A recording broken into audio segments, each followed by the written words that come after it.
బెండకాయ పులుసు. ముందుగా ఉల్లిపాయ ముక్కలు పచ్చిమిరపకాయ ముక్కలు వేసుకుని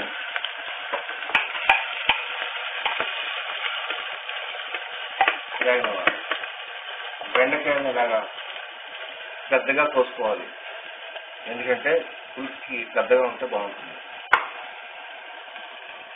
తర్వాత కొంచెం చింతపండు నానబెట్టుకుని పెట్టుకోవాలి.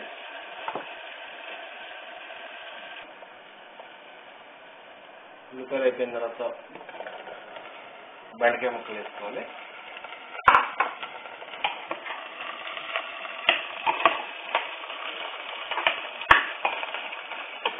బెండకాయ ముక్కలు వేసుకుని పసుపు,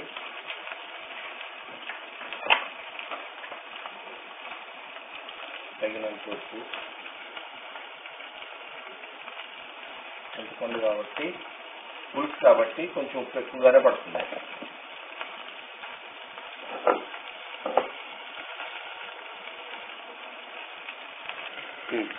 కారం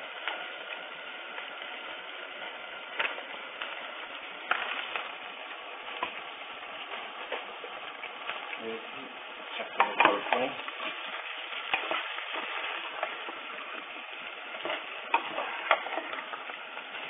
కొంచెం మగ్గనవ్వాలి. మగ్గిన తర్వాత ఈ చింతపండు పులుసుని అందులో వేయాల్సి ఉంటుంది.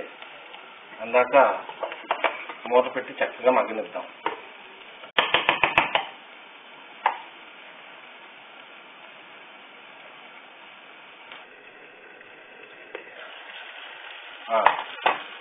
ఇంచుమించు ఉడికింది కాబట్టి ఇప్పుడు ఈ చింతపండు పులుసుని అందులో జాగ్రత్తగా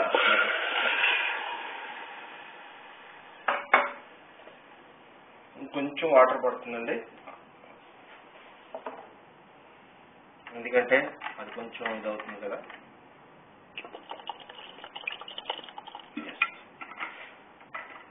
ఒక 10 నిమిషాల పాటు అలా మరగనిచ్చి తర్వాత కొత్తిమీర వేసి దింపేసుకుంటే బెండకాయ పులుసు రెడీ అయిపోతుంది.